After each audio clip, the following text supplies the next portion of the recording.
Welcome to 10 Questions About Film, a podcast where I ask filmmaker friends 10 questions about their filmmaking process. In this episode, I talked to independent filmmaker Markou. Marcus successfully self-distributed his debut feature film, Papadopoulos and Sons, in 2013. The film went on to be bought by Netflix, ARTE, the BBC, and many worldwide territories. His short films, Two Strangers Who Meet 5 Times and Office Song, have played at many festivals around the world and earned him over 20 awards. With Two Strangers becoming a viral hit on YouTube and now has over 4.7 million views. In 2014, he was nominated by the London Critics Circle Awards for Breakthrough British Filmmaker. Marcus is also an accomplished playwright with Age, Sex, Location and Ordinary Dreams. Marcus continues to develop projects with his production company, Double M Films.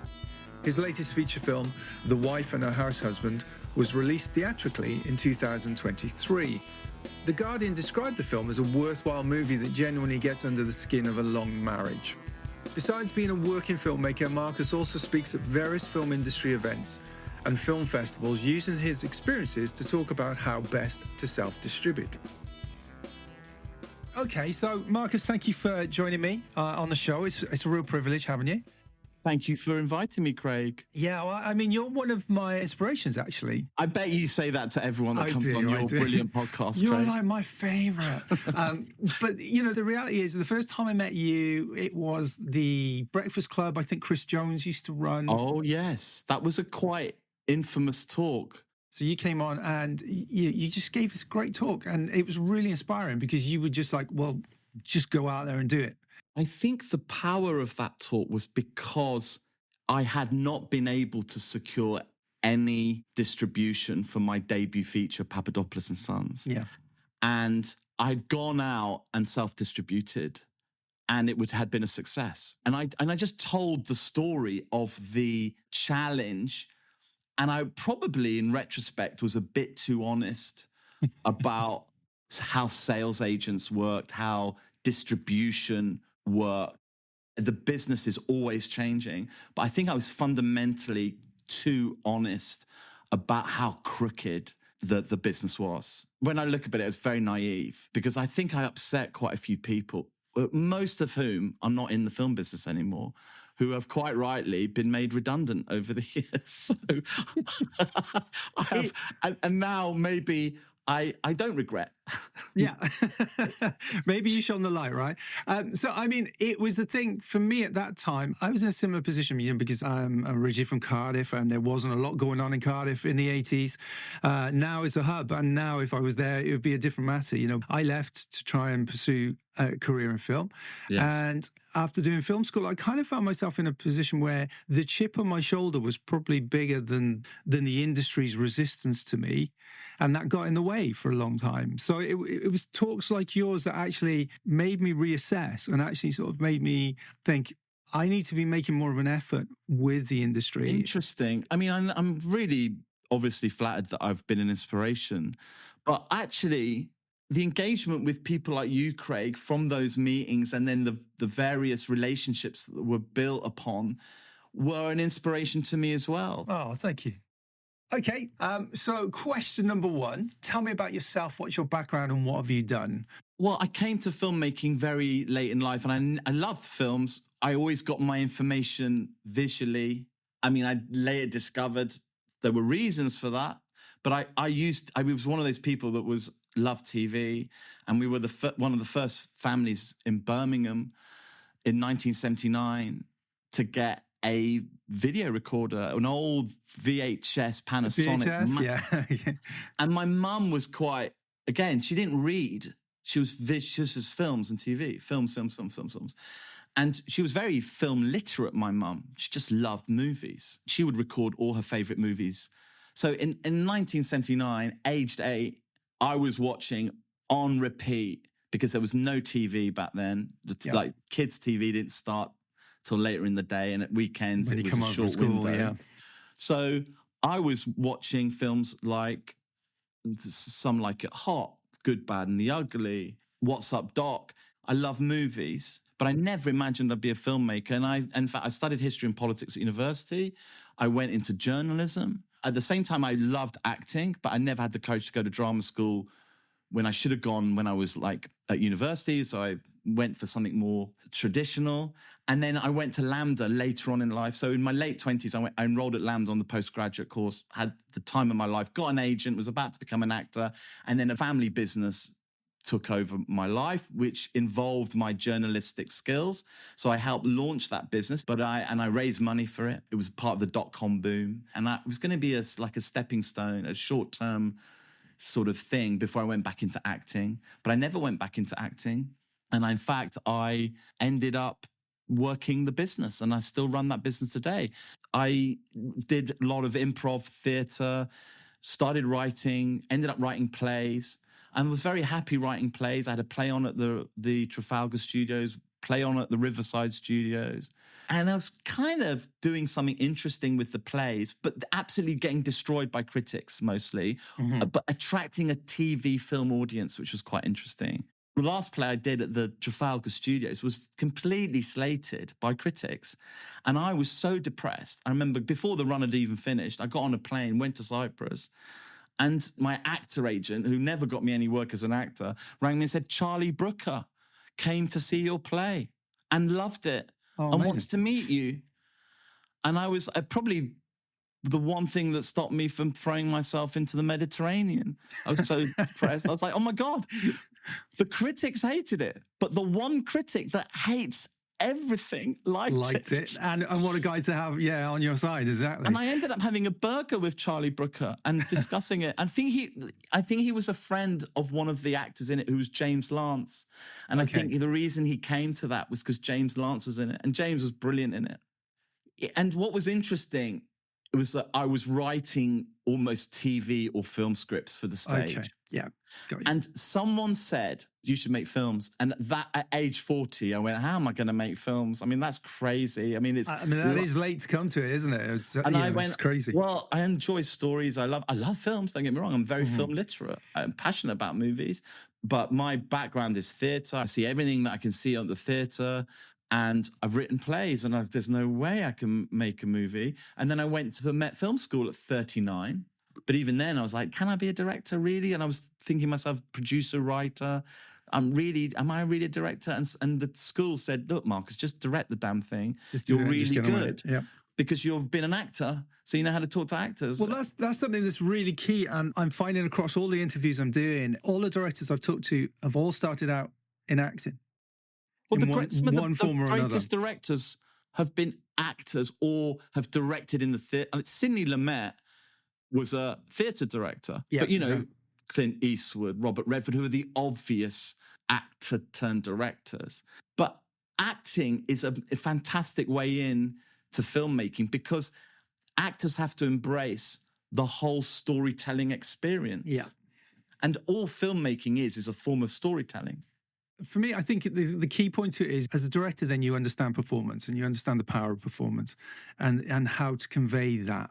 And I think that's the key, isn't it? Is being able to put yourself in the shoes of an actor and go through their process of how to convey an emotion. I think that's true. And I also think actors who become directors, I think their key advantage is they understand actors. Yeah. And therefore, actors are more relaxed.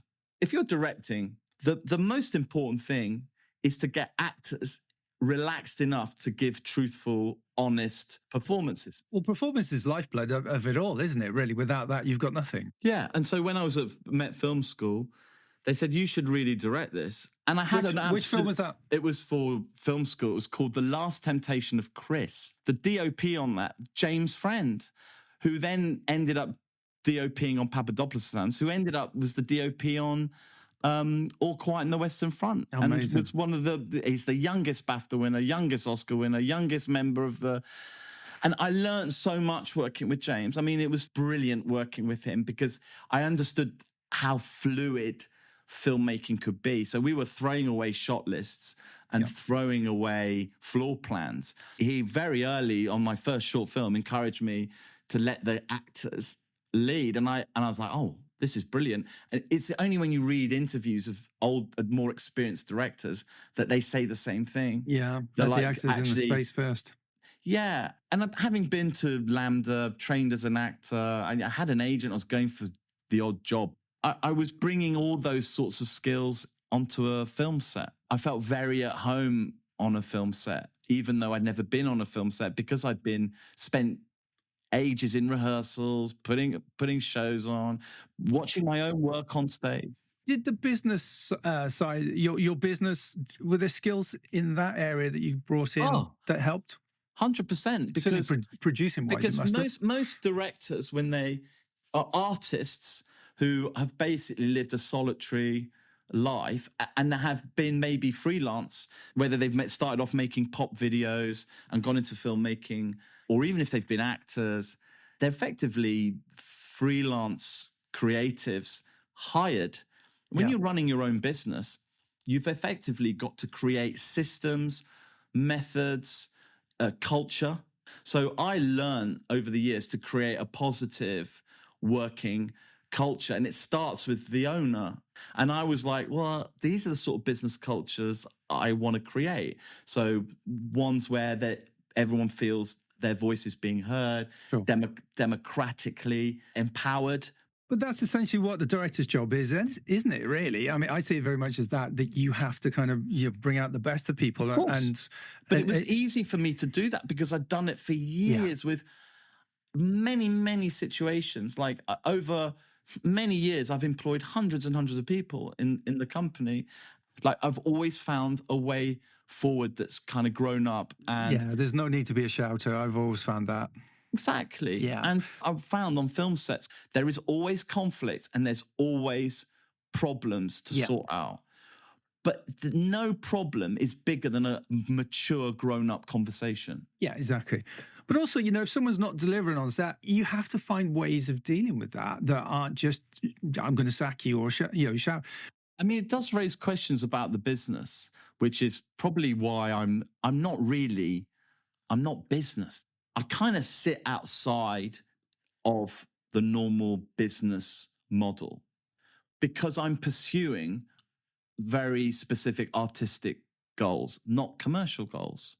I'm trying to tell stories that are important to me and hoping that those stories, because they're important to me, resonate with our audiences that might mean something to them too. That's my goal, because think about the culture of most film sets and even directors and writers is everything's a stepping stone. Well, where are you going? It's a stepping stone to something bigger. And I was saying this to a DOP. He shot Two Strangers Who Meet 5 Times, which on YouTube is approaching 4 million and that's views. Crazy. Yeah, it's a good and film. And the comments I get every day is just people saying how fundamentally it's moved them. I've spent 5 years working out and still learning about what's working about a 12-minute short. And one of the insights I got was the very last part of that short. The actor originally in the screenplay had a line, and the actor on set went, I'm cutting the line out, I'm just going to give a look. It's the most powerful look, and it's not something that you could script. No. And I said to Chris, I still now think, like, how does that influence the next screenplay I'm writing, which is, how can I convey in a look without dialogue? And we concluded that sometimes you have to write the dialogue, get the actor to say it, but know in the back of your mind that if you leave enough space, you can cut the line and just be left with the look. Yeah, that's every script of mine is like that. There's pages of dialogue and then it comes down to one look. But if you can write the dialogue knowing that that's the creative process you're going to deliver, then it's like you're doing something really clever, which is like I'm giving the actor the intention and helping him sculpt how he's going to deliver that line. But when I'm shooting it, in the back of my mind, I know I'm going to cut that line. So I can shoot it in a way to create enough space to get something really interesting. But I said to Chris, I can only get to that conclusion as an artist, as a creator, if I've got 5 years to think about it. Yeah, exactly. I'm not going, what's next? I mean, I think it's also about having the trust in the actor, in their interpretation, because I think a big part of it for me is I will write, I'll have a very clear thing in my head of what I want it to be, but then as soon as you give it to an actor, there's interpretation comes in.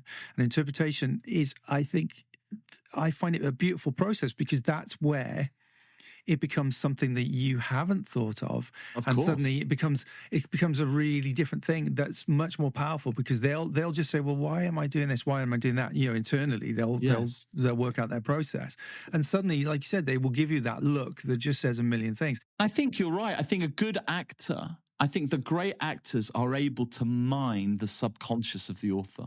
Yeah. And that's why it's a really brilliant collaborative process between a writer-director and an actor. Not necessarily the same between a hired director and an actor, because that's then becomes a clash over interpretation. Exactly. And a hired director, they've got X amount of shots they got to get done in a day. That's the harsh reality of the business. They've got to hit their target that day, because if they don't, they're behind schedule. I think a writer-director who's more of an artist, or coming at it from more of an independent point of view, has the freedom, I think, to at least develop and run with ideas. Maybe not the budget, but, with the tools that we have now that are cheap and easy to film. I mean, you can literally pick your phone out of your pocket and make a film if you want to, be on YouTube within a couple of weeks. So you have a freedom that you would never have had, like back in the old days when we were shooting on That's Super 8. interesting. There's more writer-directors in the space. Yeah. Interesting. I do think you're at an advantage with big-name talent when you're the writer and the director, because you get a little bit more grace, because the actors are looking at you as the author, and actors have a reverence for authors. I think also actors have an inbuilt dislike, and I don't even think it's conscious, of just directors that haven't written it. They're kind of like, hang on a minute, you're telling me how to understand the author. And that's when you get clashes on film sets. They're arguing over the author. But if you're a writer-director, very famous actors will give you respect, even if you're at the very beginning of your career, because you're doing something that a lot of actors dream of doing as well, which is to write. I've never met an actor that hasn't wanted to be a writer. And so you've got something over a very famous actor if you're a writer. And that is your key playing card. If you write something good enough, then an actor will be willing to jump out of the commercial madness that they're in and do it for very little, which is how I got Stephen Delane to do Papadopoulos and Sons for very little money. I mean, he won't mind me saying that publicly. Yeah, I mean, I think you're right. Script is everything. At this level, if you don't have the toys to play with, then you better have the goods, which is the script. So, okay, brilliant. Question 2. What was the spark? When did you know that this was how you were going to spend the rest of your life? What was the moment where you just went, this is it. This is what I'm doing? I don't think I'm there yet. I don't think this is the rest of my life. Okay. I really don't. Filmmaking for me is like I'm proud of my amateur status, right? I'm an independent, I'm a hobbyist. Right. And if I find the money and I find the alignment of the stars, I'll go and make a film, whether it's a short film or a feature film. My last feature film, I completely wrote around a pot of money. And I was like, I had other ideas. I've got other scripts. I've always got a script going, always got a story going. And I thought, well, I don't have any screenplay ideas or any screenplays that I can finance with this small pot of money. So I'm going to have to write a new script. So I don't think of myself in those terms of being a filmmaker. I get the opportunity to make films as and when that arises. I see the distinction.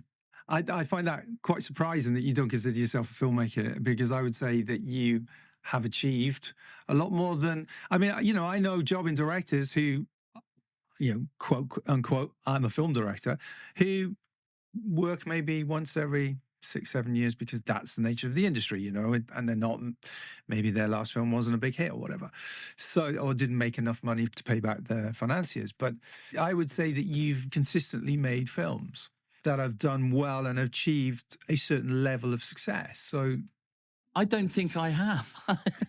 It's funny how we perceive our own careers, right? I see myself as a fringe artist in a very big billions of dollars industry. So think of it as a harbor with all these giant ships and tankers, and big filmmakers are giant ships. And I see myself as I mean, maybe it started off as a canoe, but I kind of see myself maybe as a small little speedboat. You're kind of, Jack Sparrow at the beginning of the first Pirates of the Caribbean, right? Yeah, and I don't have a problem with that. I'm not on the treadmill that says I need to be making a bigger film with a bigger budget and more bigger stars, and I don't. Yeah, that's bullshit. We all know that's bullshit, yeah, but right? That's 90% of people. It is, but what you're doing is you're making projects. I would suggest, like myself, where you kind of, these are projects you're passionate about, and projects that have heart, and projects that you believe in. I look back at my career, and it's been hit and miss for the most part, and I've had moments where I could have had the commercial career, and it didn't work for one reason or another. Part of that was me making a decision not to go that route, because there was a point in my 30s where I had an agent. I was signed to London Management in Soho, and I was getting projects prepped and ready to go, and we had Lionsgate interested in one of them, and it was all kind of ready to go, and then it all kind of fell apart because we had our lead actress died. And it killed the project because the project I'm sorry to hear that. Well, no, but this, it's in the grand scheme of things, it's just a film. Whereas this poor woman lost her life, right? So, I walked away from that and just went, well, actually, I've spent 5 years trying to get this project together. We got very close, but it all fell apart at the last minute. In that 5 years, I could have gone and shot a load of other films that I was more passionate about, that were more me. And so I basically bought an old MG midget and did a bit of crowdfunding and went on the road with an actor and shot my road movie as a result of doing, that 5-year block. And in a way, I kind of wish I'd just done that in the first place, instead of going a more traditional route and fighting the whole system of trying to break into Hollywood, because that was, and I've had a couple of friends who've broken into Hollywood, and actually in the end, it didn't really serve them very well. And they ended up being, their careers didn't last very long. I think this is that idea of breaking into Hollywood, it's sort of part of our conditioning that you're not meant to feel successful until you've and yet I know the same people who have had, in inverted commas, very successful Hollywood careers who feel failures. Yeah, because exactly. Even within that system, you're made to feel like less than. Why are so many successful Hollywood players in rehab or have endless addictions? How has that served them? Because they've bought into this idea. And it's the same, you see it in all forms of entertainment. You see it in football, you see it in corporate world. It's like, well, if I achieve X and Y, this is what your mind tells you, then I will be a success. And therefore I will have value and I'll have a sense of self-worth. And it's a zero-sum game, because the goalposts keep moving. And oh my God, you're up for an Oscar. Oh, you didn't win it. Oh God, you're up for an Oscar and you won it. Congratulations, you're now a success. But you haven't won the second one, or you have to do more. Yeah. It's just nonsense. The reason I'm sane and able is because I do treat myself outside of that industry, and I don't see myself as a filmmaker primarily, but I do see it as a passion that I enjoy and love. But I also say it's a privilege if I get to do it at any point in the future. And that's it. That's my whole philosophy. Yeah, I'd agree. I mean, I came to that decision, as I said, in my 30s, partly because of the back end of being with an agent in London that was a big agency at the time. And then 9/11 happened, and my agent decided she didn't want to be an agent anymore. And I suddenly found myself, as a few of her clients did, without an agent and out in the wilderness. So it was a question of, well, am I going to try and spend all my time trying to get another agent and crack into the industry? Yeah. Or am I just going to go and make a film, which is what I did. I gathered together, about £15,000 of private equity, got a free location and 15, 16 people. And we went and shot for 45 days in a big old spooky mansion down in Dorset, made a horror film. Off the back end of that, it sort of taught me that I didn't need to break into the industry. I was already in it. But the other thing was I used to do a lot of extra work as well. And I worked on a lot of big Hollywood films as an extra. And you'd just be on set all the time and you'd see all the nonsense that went on in terms of the committee meetings that went on to get a shot in the can. And you kind of go, well, actually, that's not what I want to sign up to as a director. I don't want to have to be in a committee to agree on whether a character would drink a beer off a table this way or that way. And that's literally, I saw that. I saw half a day wasted where producers and a director were arguing with the lead actor over how he drank a beer off a table. And this was a big Hollywood film that made, a bundle of money and won Oscars. And you kind of go, well, actually, that's not really filmmaking. That's business. And I get it. It is business. And this is why I'm not exciting as a filmmaker. I accept that because I'm not in that world. What I am potentially is the information and knowledge. If you want to go into that world, let's say, and you want to make your first independent feature film and you want to get it distributed and you want to have a shot at earning a living in the business, I am a really good stepping stone for how you can do it. Like get something off the ground, get something made, get something seen, create a bit of a noise. And I think that's why I do these podcasts, or why there's sometimes some interest in me, and why I go to a lot of film schools. And it's because, that's a good way in. And if you look at the careers of a lot of very successful, like inverted commas, successful, highly paid filmmakers like Chris Nolan, they all start doing small indie films that they often have to self-distribute. Everyone starts in this space. And I think the way I kind of do it is of interest to those people that want to get in and have a career. Yeah. But I'm not the person that you come to when you want inspiration for your fourth Hollywood movie. Yeah, exactly.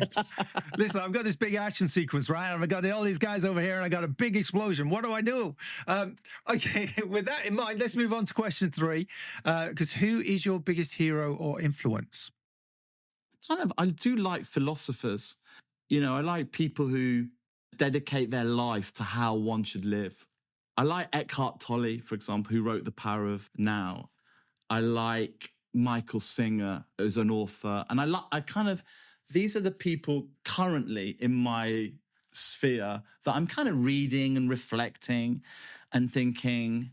There's a guy called Gabor Mate, who is really wonderful author. He's an old man now, but he was like a doctor who was treating people with addiction. And then he started to make the link between addiction and trauma and childhood trauma. And then his whole body of work is about all children suffer trauma.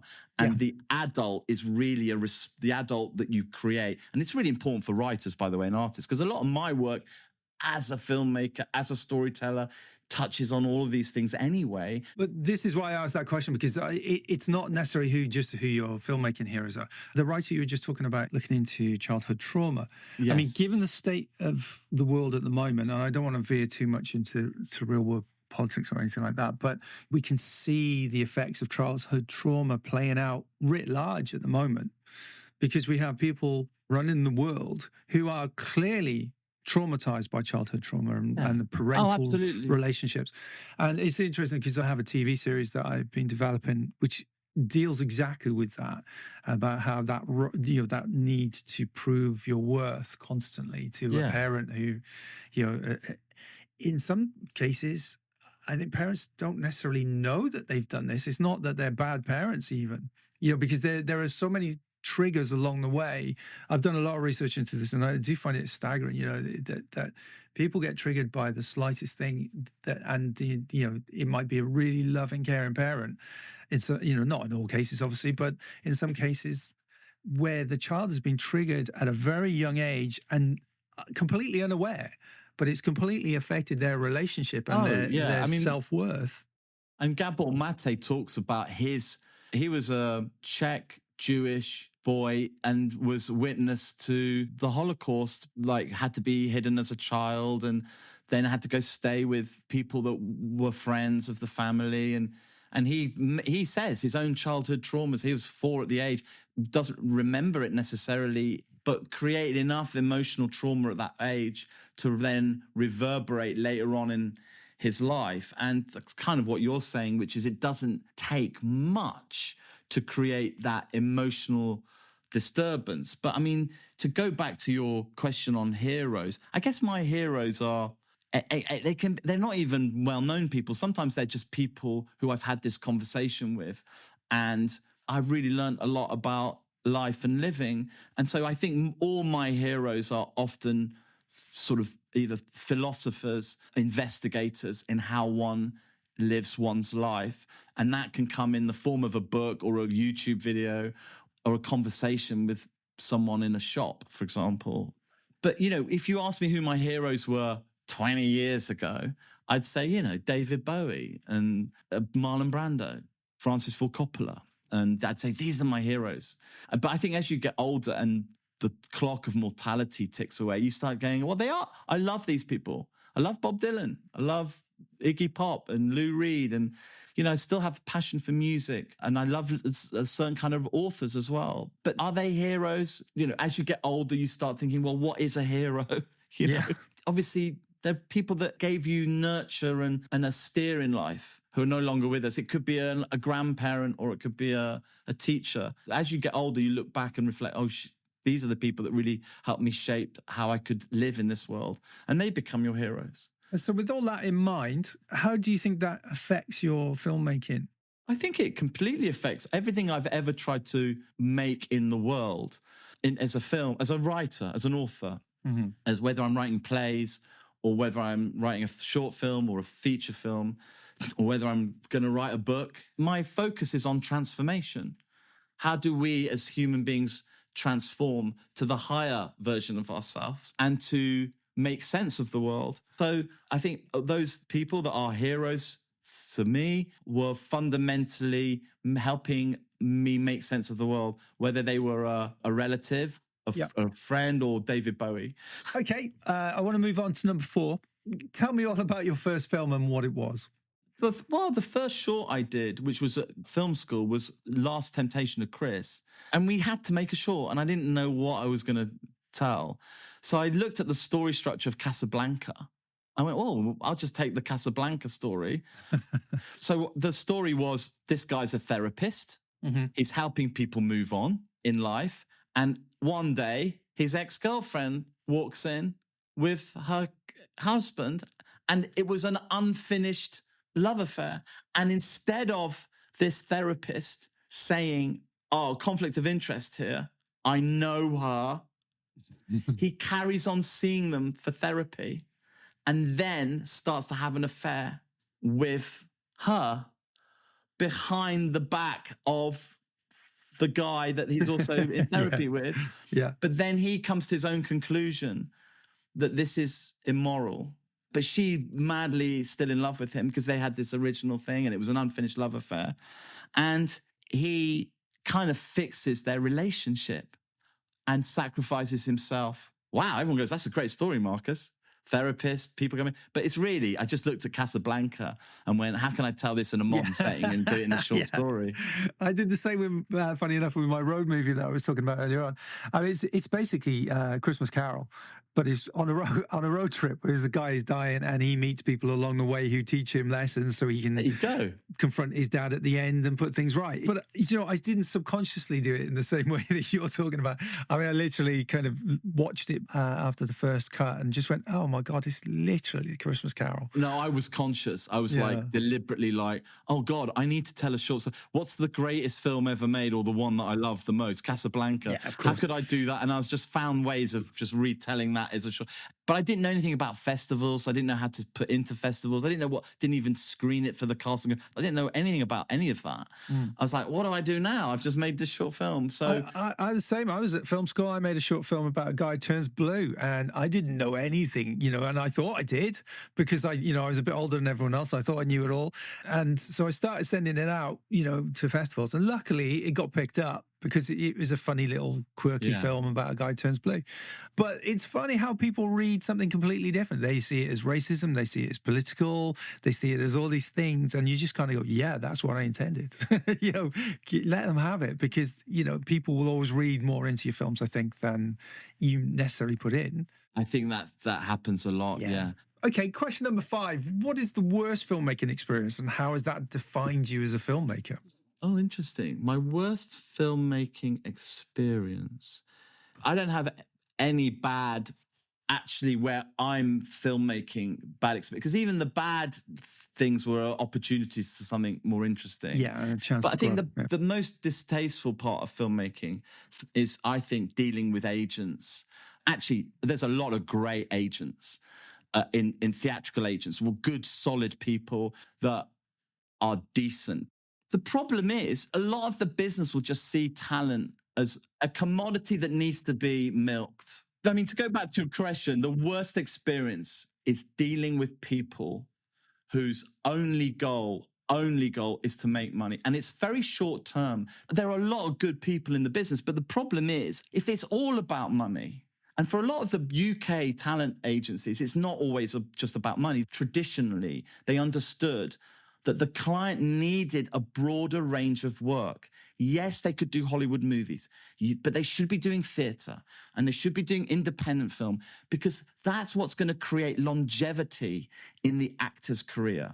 That's what's going to sustain the actor over a longer period of time, and in the end, bring the agency more money. You just see the short-term revenue gain for the hottest actor in that moment, and they're not thinking of a career that's going to span 60 years. So I feel justified in having this argument, because if I sat down with some of the talent agencies at the big corporates, I'd say, you're doing your own profit line a disservice, because you're not nurturing the talent for over a lifetime. You're just seeing the talent of what they can do for your agency right now, and then you're dumping them.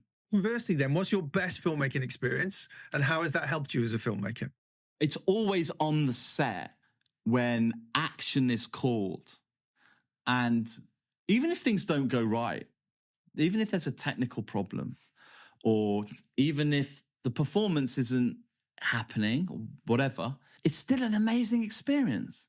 Like, there's some bit of magic going on there when so many parts of the machinery, all the planning, costume, hair, makeup, lighting, camera department, sound recordists, the location, the set design, so many people's hours of energy and commitment have come to this point when action is called and there's that moment of silence and the focus is on the actor saying those lines.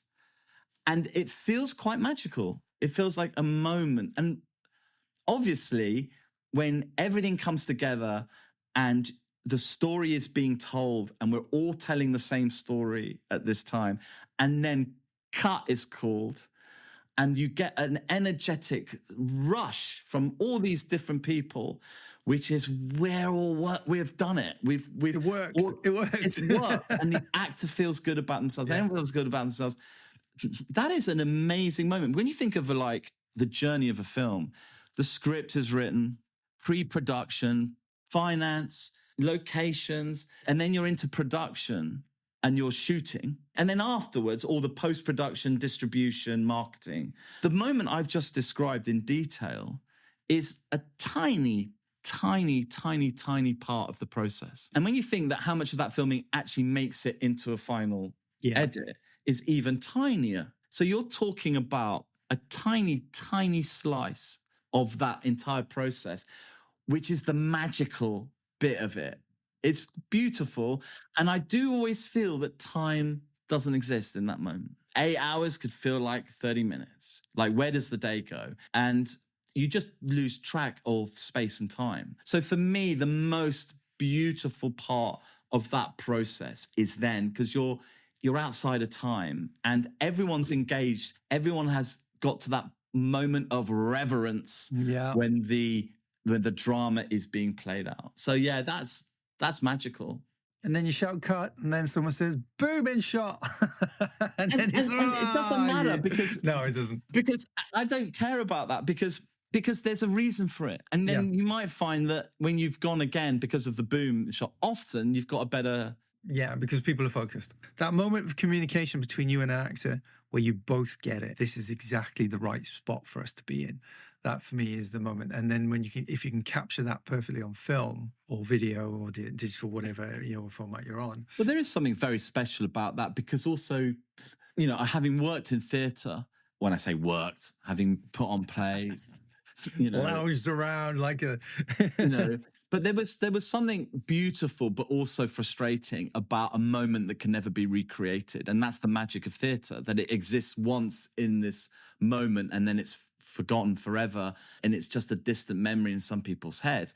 There is something quite rewarding about capturing something that can be held for many, many years. And that's in itself quite a thing, isn't it? Yeah, a sense of achievement and a sense of a job well done, I suppose. And also, that it's going to sound pretentious, but the feeling that you've captured some truth of the moment, that for me is the magic of it. And whether that's big emotional moment or whether it's just a spaceship flying through space, it doesn't matter. If you feel like you've captured a sense of the truth of the story, then that's when it works for me. It's the cave people sitting around a fire, sharing those stories and sharing that information and passing on knowledge and ideas and feelings and emotions. For me, it's all encapsulated in that. So, number 7, how did you get your first film sold or distributed? Now, I know this story, obviously, but for the benefit of people listening, was it through a company or did you self-distribute? I mean, I self-distributed, and I could probably do a 2-hour talk on it, and I'm not going to. Let's keep it brief. There's so much information about how I did it, but to cut a long story short, I just self-distributed, and I did it using a theatrical release, and it's the advice I still give to people now. You four-walled, didn't you? Pardon? You four-walled? No, it wasn't four-walling, actually. I actually got a deal with Cineworld, exclusively with Cineworld, and they gave me quite a good cut. It was 35% of the box office, and I was told that Bond movies only get 40, right? Wow. So I was one tier down from a Bond movie on the basis that I was exclusive with Cineworld. But to get the Cineworld box office split, I had to work really hard in the run-up to it and make a case to Cineworld. And I said, look, I can fill cinemas with Greeks, and they weren't sure about it. And it took me a good year or so doing film festivals. I won the audience award at Thessalonica Film Festival. It went to Palm Springs, and it was a favorite at Palm Springs. And it got really good reviews. And then on the back of that, it went to Seattle Film Festival. I was doing this kind of really cool festival run. And I worked with Martin Myers and Maura Ford, who was a kind of producer service agency, rather than we'll take your film, flog it. They were working for me as a producer. So it was almost like having your own agent working for you. So that's how I did it. I built up a case and went to Cineworld and said, I can do a theatrical release. And we're not sure. And Martin Myers was saying, you can four-wall it another chain of cinemas or a small. And I went, no, I want Cineworld. I want a proper release. So I said, well, to do that, you're going to have to build a case. And I built a case and I built my business plan. And then it went to weird places like the European Union. It got screening in the EU, actually in their room. In the Parliament. In the Parliament. And then they'd never had that before. And everyone was listening to it on those headphones. And that must have been a surreal moment. Yeah, and it was surreal. And so all this stuff was kind of happening. And the BBC were interested. They were after Palm Springs, because it got a really good write-up in Hollywood Reporter and said Stephen Delane's best ever showcase. And BBC love Stephen Delane. And they said, oh, if this does a theatrical release, we will buy it. And I was like, oh, things are lining up. And in the end, Cineworld went, we will give you a theatrical release. We'll give you 12 cinemas. And everything's about the second week. All your costs is in the first week. The cost is what? It's print and advertising. So what is that? Posters. It's the DCP. And I remember those days. Yeah, exactly. So... But which was still an improvement on giving them a 35mm reel. So all of the money goes into that and marketing. But in your second week, you're not spending those costs. So you're kind of reaping the benefits without the costs. So obviously, the longer a film plays in a cinema, the more money it's going to make. Because all your costs is front loaded into that first week. And I said to Martin, what do I need for a second week? I remember this clearly. And he said, you need to do 500. And I went, okay. And I assumed he meant 500 per cinema. No, 500 people. Oh, people per cinema, right. Per cinema. He meant £500. Yes. So I went away and built a plan to get 500 people into every cinema in its opening week. And so I was like a maniac. So a misunderstanding is what set me off on successful distribution. The misunderstanding was if you said 500 quid, I can get 500 quid. I just do a plan to get 500 quid. That's what, like 50 people a cinema or whatever. But I was doing 500 people a cinema and I did like crazy stuff. I mean, I did everything. I built this credible self-distribution plan that involved going to local communities, flyering, getting Greek Orthodox priests to mention the film in their Sunday services before the opening weekend. The message went out. Everyone in the Greek community knew this. I did community screenings of the making of Papadopoulos and Sons. Mm-hmm. The Hellenic Centre in London, at the Greek Community Centre in Birmingham. Hundreds of people turned up to that. And I gave them flyers. I said, you are the mavens and the connectors that go out and get other people to come. So in the end, we did the second highest screen average of any film in its opening weekend, only beaten by Tom Cruise's Oblivion. That's amazing. So Martin Myers was like ringing me manically on the Monday going, give me more films. God, we need more. Cineworld keeps saying, where do you want to go next? That's amazing. So we went. I mean, obviously all that hard work worked for one, but also the key point there was a USP, which is there is a Greek film about the Greek community in London. Yeah, so you had something to sell it on. But I knew it had breakout ability because my audiences at Palm Springs and Seattle were all Americans. Yeah, yeah. And they weren't Greeks. And, and they loved the film. This is the point with distribution. Find your niche in. If you've got breakout ability, which Papadopoulos and Sons did have, because even though it was about Greeks, it could have been about anyone. It was a universal story of riches to rags. And everyone said, oh, this is a well-worn story. But there aren't actually that many stories out there that are like that. It's just we know that story from real life. Pick up a newspaper any day or go to online and you'll see a story of riches to rags. And so when we ended up with this great screen average, and I put it in, like, it ended up being in 20, 30 odd cinemas, but I didn't have the plan for week 2 or week 3 or week 4. Right. And that's when I reached out to distributors and went, look, what do I do now? And they're like, it's too late. You're up and away. I didn't plan for that kind of success. I just didn't. I was absolutely stunned when we got those numbers. And then it did enough to get written about and noticed. And then that's BBC would take it. Netflix took it first before BBC. A German distributor took it. A Greek distributor took it. The German distributor did 100-screen release in German, dubbed into German. But he had a deal with ARTE, French broadcaster. And so it went onto French TV and German TV. And then it got sold to the Middle East. And it did those things. It did airlines. It was really great, like in Far East airlines, like Malaysia Air and places like that. It did all these different, really brilliant things. And each time it's a bit of money. How quickly did it recoup? In that first year, it did about half of what it cost. But I didn't do EIS. I mean, if you then add the tax credit, it was kind of starting to wash its face. But it didn't do massive, and it didn't do any American deals where a lot of the money is going to be, right? But it did enough, and it got me up and away, and it got the film. My ultimate goal was to get it known and seen, and that's what happened. And, Netflix paid nothing for it. Nothing. No, I've had a few things on Netflix, and they don't. But it was a really popular film. This was at a time when Netflix were, this was 2012, 2013. I think they'd only just started their first. Doing their originals, yeah. But they didn't pay much at all. I knew it was very popular because back then, in the early days, they had their star rating. You could rate, and they took away their star rating because I think that was letting filmmakers know how popular their film was. And it had thousands of Yeah, as a negotiating tool for the next deal, I suppose the star rating thing was a bit of a... So they whipped that off, but it had something crazy, like 30,000 reviews, and it was averaging 3.7 stars out of 5. And it was like very highly viewed on Netflix. Because I know this because I was getting random emails from people all over the world going, I just saw your film on Netflix. I had to reach out and write to you. That's what I mean about you being successful, is in the sense that, you do make films that do find an audience.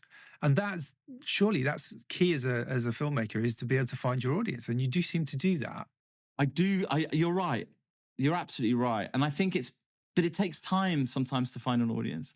And I think I don't make fashionable movies. That's why I'm not exciting. Yeah. But I do find an audience because I think I make films with heart. Surely that's what we need in this industry, right? And that's what connects to audiences over a longer period of time. Yeah. And I'm happy to be that filmmaker. Question number 8. What does it mean to be a filmmaker to you? How would you describe what you do? It's storytelling. It's a vehicle to tell your story, and a vehicle to tell a story that I care about. That doesn't preclude me telling stories in other ways, whether they're short stories, books, plays, YouTube videos, podcasts. For me, filmmaking is a vehicle by which I can tell a story that means something to me. I think we now live in a world where you can do that. The technology allows us to just go and do stuff in a way that we could never have done even 10, 15 years ago. So yeah, maybe filmmaking in the old traditional sense isn't, I don't know, maybe it's changing, maybe it's morphing into something new. What's changed is our consumption of entertainment, and going to the cinema has stopped. Cinema is not a mass medium that it once was. No. Painful as it is to say, it just isn't. My wife is a teacher, and what she picked out was they don't go to the cinema like our kids used to go to, and our kids are only 20 and 16. But we would go to every Pixar, every Toy Story. My eldest got into Star Wars, the Star Wars movies, etc. And they are cinema literate, my kids. So they will watch movies. But it's interesting that my wife says that these kids don't do that at the weekends. They don't go to the cinema in the numbers. It's not part, and they don't even watch TV. It's not their culture. So not even watching TV. So everything is streamed on smartphones. Yeah, same with my kids, yeah. And iPads, right, and tablets. Like that's how they're consuming entertainment, cut short form, and like you can't even plonk them in front of a Peppa Pig DVD like you once did. So I think that because our viewing habits, our culture is changing, this had a huge impact on cinema, for example.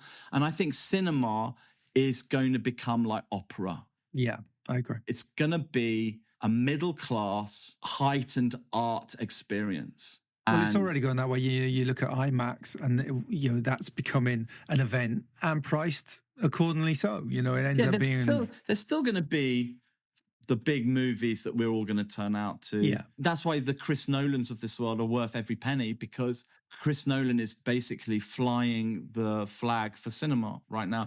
You can take a subject like Oppenheimer, which is practically very dull. It's just physicists trying to work out equation problems, and somehow he managed to turn that into a blockbuster movie. It's crazy. And I tip my hat off to anyone who can do that. And I'm a big fan of his. I love his movies, and I love how he can take big concepts and create them into something entertaining for the masses. And Absolutely. It's like, wow. Yeah, Interstellar. But the Interstellar's a great film. But the days of us going to the cinema to see a drama comedy, which is I loved, are over, or a rom-com. Yeah. Maybe those days are over. And I think that, so our viewing habits have changed. That's reflected in what's happening at the cinema. I was on the fringes and niche before. Now I'm right on the fringes and niche, because cinema as an art form is marginalized now, I think. I like to think of it more as you're on the cutting edge, really, because, Hollywood isn't doing what we are doing. Oh, that's interesting. And I do have nearly approaching 4 million views for Two Strangers. Exactly. And also, we do, this interactive film I'm directing at the moment, it's batshit crazy. And it's definitely not something that Hollywood would ever touch. Oh, interesting. I never thought of it like that. If it works, it would be something I'd be very proud of, and it will work because we'll make it work. But Well, I want it to work because Thanks. you're right, and I think maybe what I did with that short film was an eye opener because it has more views than some of my favorite pop songs. yeah, That's crazy. Like I go to some of my favorite pop songs. I think, hang on a minute, I've got more views on a 12-minute short film that's a drama. Yes, interesting. I don't think you should underestimate the achievement of it. To get 4 million on a 12-minute drama, yeah, it's pretty impressive, right? So yeah, and actually, I go back to Papadopoulos on Netflix. I calculated it done something like 5 or 6 million views. I kind of worked out with the ratio. I'd done all the maths, and with the ratio between likes and ratings, and even if it was like, shit, if only 1 out of 50 people rate it, what does that mean in terms of overall views? Is it 1 in 100? What does that mean for overall views? Now I was trying to work out what is the ratio between the number of people that watch it and those that then on and go and rate it. And it might have even been 1 to 500. Do you know what I mean? And then suddenly it's like, oh my God, tens of millions of people have seen Papadopoulos on Netflix. This is the thing. I genuinely think that us independents are at the cutting edge because we can adapt quickly. It's funny. There's an old producer friend of mine called Kevin Moss, and we used to do interactive material about 10, 15 years ago. And one of the things he said to me, we went to this big gaming stroke interactive media conference up in London, and all the big guys there, Netflix were there, Paramount and Sony and everyone. And one of the things he said to me, which made absolute sense, is like they're basically one of those massive bringing the boats in again, one of those massive ocean liners that takes forever to turn around to miss the iceberg. But we're in a little dinghy rowing along, but we can turn at a minute's notice. And being an independent these days, you can change and adapt in a much easier and quicker way. Interestingly, I feel more heartened by this conversation because I've been thinking about this the last week. And coincidentally, actually, like what does it mean to be a filmmaker now? And I'm thinking, oh God, am I just basically making opera for the middle classes? Like, is that what I'm going to end up doing? Well, we might be. Is that what I really want to do? Because I'm trying to get a feature film off the ground, which is about Syrian refugee, set in 2016 up north, and I nearly very got close to making it. And this is Ali's English, is it? Yeah, and it's now called Two Kids. Okay. And I got really close to getting something going. And at the last minute, one of the actors that was attached couldn't do it. Other job came in. That's fine. It's the nature of the business. But the whole thing collapsed like an elegant souffle. And I was a little bit upset for about 24 hours to 48 hours. And then I was like, oh, well, actually, maybe I'm dodging a bullet here. Who knows what's around the corner? But I had a bit more interest in it again recently. And there's a producer who's doggedly determined to get it made. And I think, I don't know, I think maybe that's beyond opera, the concept, because it's a really potentially divisive story. Right. Because it's set in 2016. It's refugees, which is a returning topic. But it's like Two Strangers.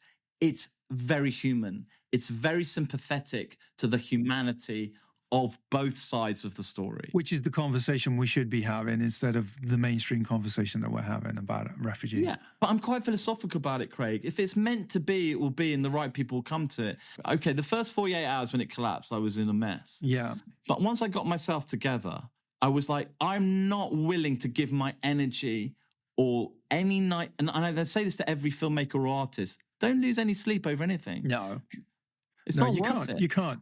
Pick yourself up, dust yourself down and move on to the next one. Well, if it's meant to be, the stars will align for you. And if it's not meant to be, maybe you're dodging a bullet. Because I hear people that were so desperate to get something made, they forced it, and then it was a disaster.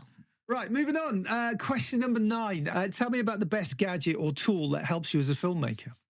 The best gadget? Probably the smartphone, actually, because when you're scouting locations, you're taking photos, but you can also film as well. And actually, when you're walking around with a DOP, it's very easy now to get people to stand in, and you can weirdly, with just the smartphone recording, Animatics, basically.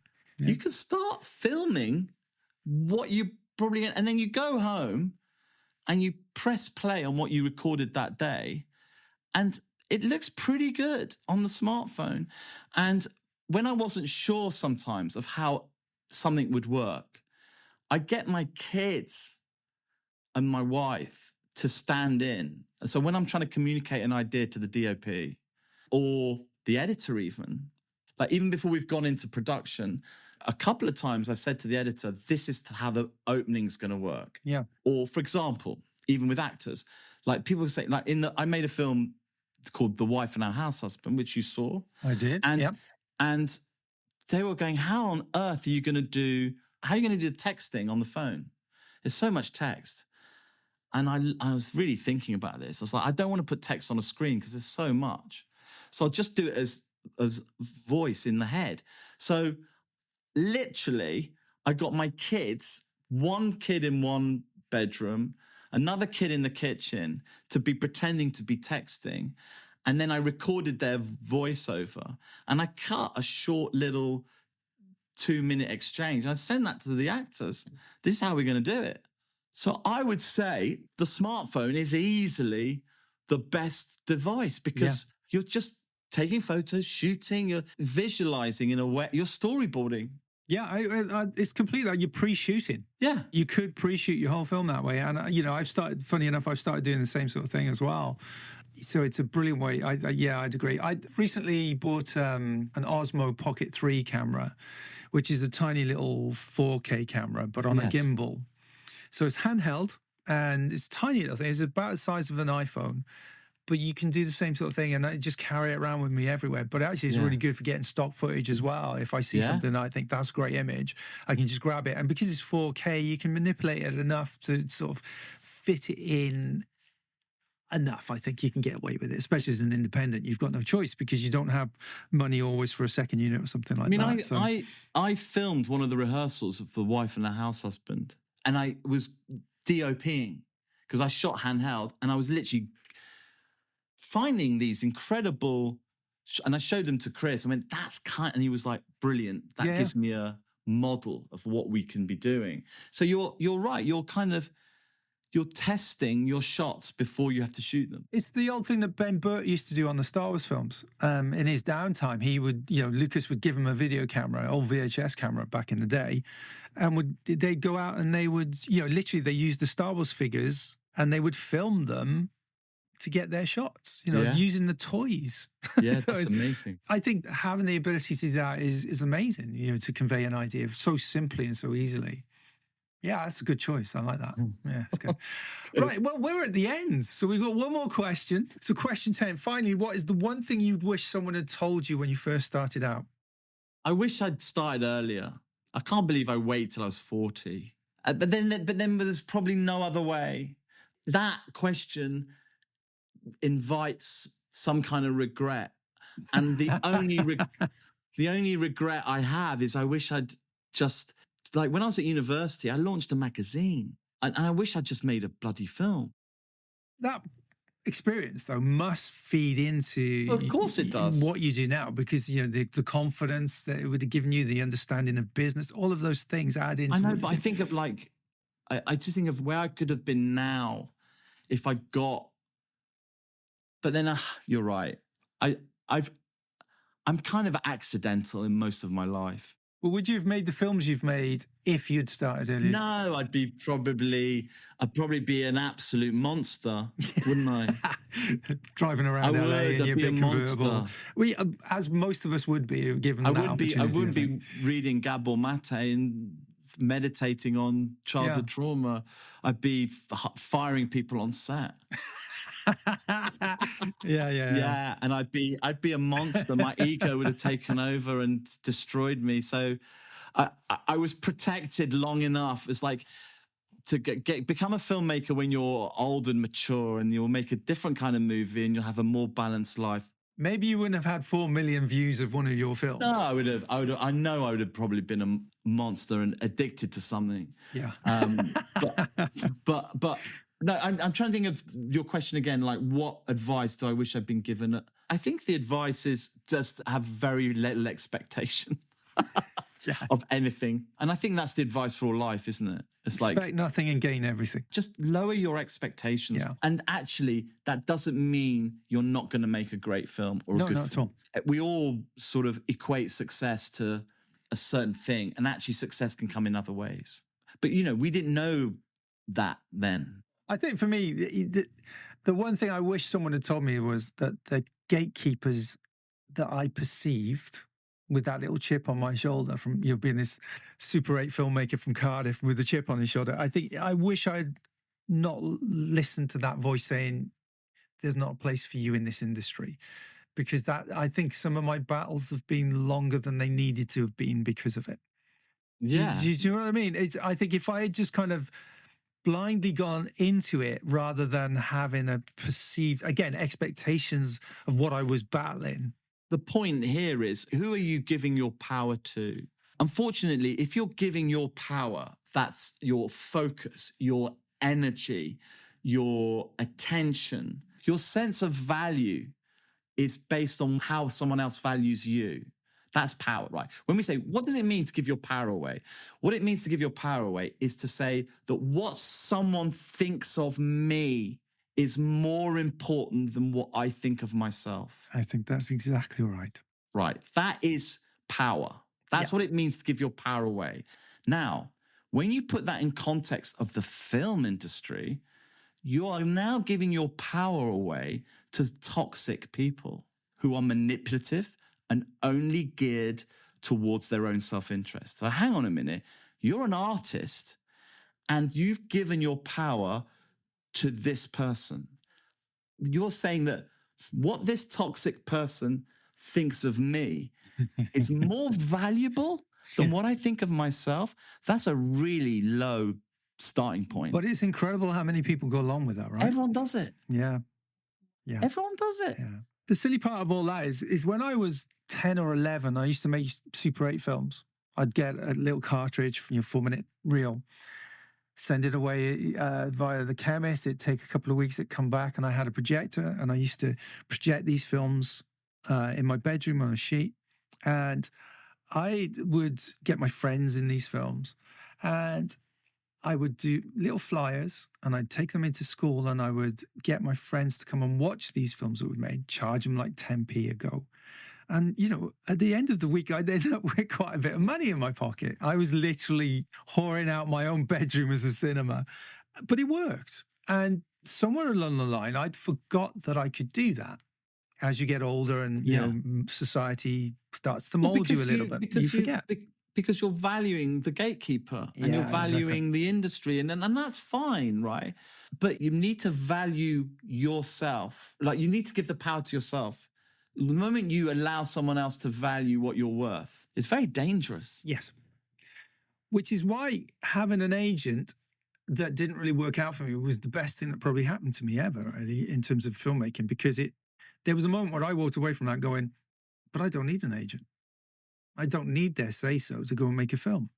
And I bought a Canon XL1 and went out and started making a film. And that film is still now available on Amazon. And, people watch it, and I make 0.111, percent of whatever. Certainly will never retire on it, but it's out there. And, so I think that's the most valuable thing you can learn, is that you can just go and do it.